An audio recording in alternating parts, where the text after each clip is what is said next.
حماد بن زید نے ثابت سے بیان کیا، انہوں نے حضرت انس بن مالک رضی اللہ تعالی عنہ سے، انہوں نے فرمایا کہ میں نے جس طرح نبی کریم صلی اللہ علیہ وآلہ وسلم کو نماز پڑھتے دیکھا تھا، بالکل اسی طرح تم لوگوں کو نماز پڑھانے میں کسی قسم کی کوئی کمی نہیں چھوڑتا ہوں۔ ثابت نے بیان کیا کہ حضرت انس بن مالک رضی اللہ تعالی عنہ ایک ایسا عمل کرتے تھے جسے میں تمہیں کرتے نہیں دیکھا۔ جب وہ رکوع سے سر اٹھاتے تو اتنی دیر تک کھڑے رہتے کہ دیکھنے والا سمجھتا کہ بھول گئے ہیں، اور اسی طرح دونوں سجدوں کے درمیان اتنی دیر تک بیٹھے رہتے کہ دیکھنے والا سمجھتا کہ بھول گئے ہیں۔ صحیح بخاری حدیث نمبر 821۔ شعبہ نے بیان کیا، انہوں نے کہا کہ میں نے قتادہ سے سنا، انہوں نے انس بن مالک رضی اللہ تعالی عنہ سے، انہوں نے بیان کیا کہ نبی کریم صلی اللہ علیہ وآلہ وسلم نے فرمایا کہ سجدہ میں اعتدال کو ملحوظ رکھو اور اپنے بازو کتوں کی طرح نہ پھیلایا کرو۔ صحیح بخاری حدیث نمبر 822۔ ابو قلابہ نے بیان کیا کہ مجھے مالک بن حویرث لیثی رضی اللہ تعالی عنہ نے خبر دی کہ آپ نے نبی کریم صلی اللہ علیہ وآلہ وسلم کو نماز پڑھتے دیکھا۔ آپ صلی اللہ علیہ وآلہ وسلم جب تک رکعت میں ہوتے اس وقت تک نہ اٹھتے جب تک تھوڑی دیر بیٹھ نہ لیتے۔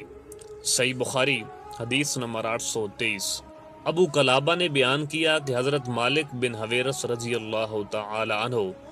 ہمارے یہاں تشریف لائے اور آپ نے ہماری اس مسجد میں نماز پڑھائی۔ آپ نے فرمایا کہ میں نماز پڑھا رہا ہوں، لیکن میری نیت کسی فرض کی ادائیگی نہیں ہے، بلکہ میں صرف تم کو یہ دکھانا چاہتا ہوں کہ نبی کریم صلی اللہ علیہ وآلہ وسلم کس طرح نماز پڑھا کرتے تھے۔ ایوب سختیانی نے بیان کیا کہ میں نے ابو قلابہ سے پوچھا کہ مالک رضی اللہ تعالی عنہ کس طرح نماز پڑھتے تھے، تو انہوں نے فرمایا کہ ہمارے شیخ عمر بن سلمہ کی طرح۔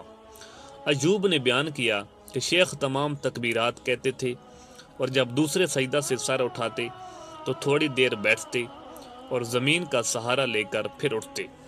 صحیح بخاری حدیث نمبر 824۔ سعید بن حارث نے کہا کہ ہمیں ابو سعید خدری رضی اللہ تعالی عنہ نے نماز پڑھائی، اور جب انہوں نے سجدہ سے سر اٹھایا تو پکار کر تکبیر کہی، پھر جب سجدہ سے سر اٹھایا تو ایسا ہی کیا، پھر سجدہ سے سر اٹھایا تو بھی ایسا ہی کیا۔ اسی طرح جب 2 رکعتیں پڑھ کر کھڑے ہوئے اس وقت بھی آپ نے بلند آواز سے تکبیر کہی اور فرمایا کہ میں نے نبی کریم صلی اللہ علیہ وآلہ وسلم کو اسی طرح کرتے دیکھا۔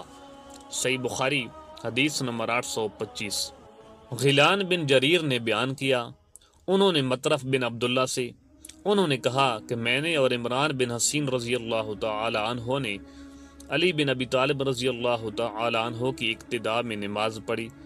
آپ نے جب سجدہ کیا، سجدہ سے سر اٹھایا، 2 رکعتوں کے بعد کھڑے ہوئے تو ہر مرتبہ تکبیر کہی۔ جب آپ نے سلام پھیر دیا تو عمران بن حسین نے میرا ہاتھ پکڑ کر کہا کہ انہوں نے واقعی ہمیں حضرت محمد صلی اللہ علیہ وآلہ وسلم کی طرح نماز پڑھائی ہے، یا یہ کہا کہ مجھے انہوں نے حضرت محمد صلی اللہ علیہ وآلہ وسلم کی نماز یاد دلا دی۔ صحیح بخاری حدیث نمبر 826۔ امام مالک رحمۃ اللہ علیہ نے عبد الرحمن بن قاسم کے واسطے سے بیان کیا، انہوں نے عبداللہ بن عبداللہ سے، انہوں نے خبر دی کہ حضرت عبداللہ بن عمر رضی اللہ تعالی عنہ کو وہ ہمیشہ دیکھتے کہ آپ نماز میں 4 زانوں بیٹھتے ہیں۔ میں ابھی 9 عمر تھا، میں نے بھی اس طرح کرنا شروع کر دیا، لیکن حضرت عبداللہ بن عمر رضی اللہ تعالی عنہ نے اس سے روکا اور فرمایا کہ نماز میں سنت یہ ہے کہ تشہد میں دایاں پاؤں کھڑا رکھے اور بایاں پھیلا دے۔ میں نے کہا آپ تو اسی طرح کرتے ہیں۔ آپ بولے کہ کمزوری کی وجہ سے میرے پاؤں میرا بوجھ نہیں اٹھا پاتے۔ صحیح بخاری حدیث نمبر 827۔ محمد بن عمر و عطا نے بیان کیا، دوسری سند، کہا کہ مجھ سے لیث نے بیان کیا اور ان سے یزید بن ابی حبیب نے اور یزید بن محمد نے بیان کیا اور ان سے محمد بن عمر بن حلحلہ نے بیان کیا، ان سے محمد بن عمر و عطا نے بیان کیا کہ وہ نبی کریم صلی اللہ علیہ وآلہ وسلم کے چند اصحاب کے ساتھ بیٹھے ہوئے تھے کہ نبی کریم صلی اللہ علیہ وآلہ وسلم کی نماز کا ذکر ہونے لگا تو ابو حمید سعدی رضی اللہ تعالی عنہ نے کہا کہ مجھے نبی کریم صلی اللہ علیہ وآلہ وسلم کی نماز تم سب سے زیادہ یاد ہے۔ میں نے آپ کو دیکھا کہ جب آپ تکبیر کہتے تو اپنے ہاتھوں کو کندھوں تک لے جاتے،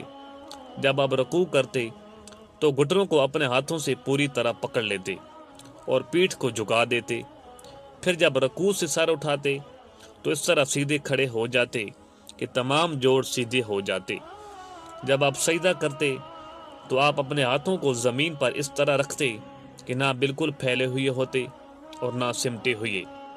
پاؤں کی انگلیاں منہ کے قبلہ کی طرف رکھتے، جب آپ صلی اللہ علیہ وآلہ وسلم 2 رکعتوں کے بعد بیٹھتے تو بائیں پاؤں پر بیٹھتے اور دایاں پاؤں کھڑا رکھتے، اور جب آخری رکعت میں بیٹھتے تو بائیں پاؤں کو آگے کر لیتے اور دائیں کو کھڑا کر دیتے، پھر مقعد پر بیٹھتے۔ لیث نے یزید بن ابی حبیب سے اور یزید بن محمد بن حلحلہ سے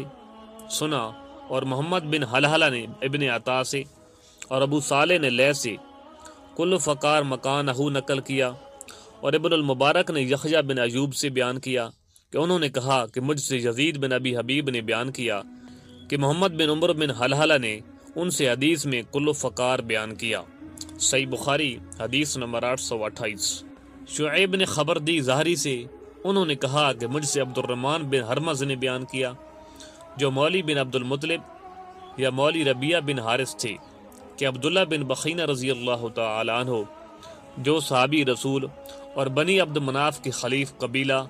عدشنوہ سے تعلق رکھتے تھے، انہوں نے بیان کیا کہ نبی صلی اللہ علیہ وآلہ وسلم نے انہیں ظہر کی نماز پڑھائی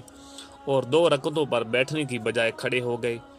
چنانچہ سارے لوگ بھی ان کے ساتھ کھڑے ہو گئے۔ جب نماز ختم ہونے والی تھی تو لوگ آپ کے سلام پھیرنے کا انتظار کر رہے تھے، آپ نے اللہ اکبر کہا اور سلام پھیرنے سے پہلے 2 سجدے کیے، پھر سلام پھیرا۔ صحیح بخاری حدیث نمبر 829۔ بکر بن مضر نے جعفر بن ربیہ سے بیان کیا، انہوں نے ارج سے بیان کیا، ان سے عبداللہ بن مالک بن بخینہ رضی اللہ تعالی عنہ نے کہا کہ ہمیں رسول اللہ صلی اللہ علیہ وآلہ وسلم نے ظہر کی نماز پڑھائی، آپ کو چاہیے تھا کہ بیٹھنا لیکن آپ بھول کر کھڑے ہو گئے،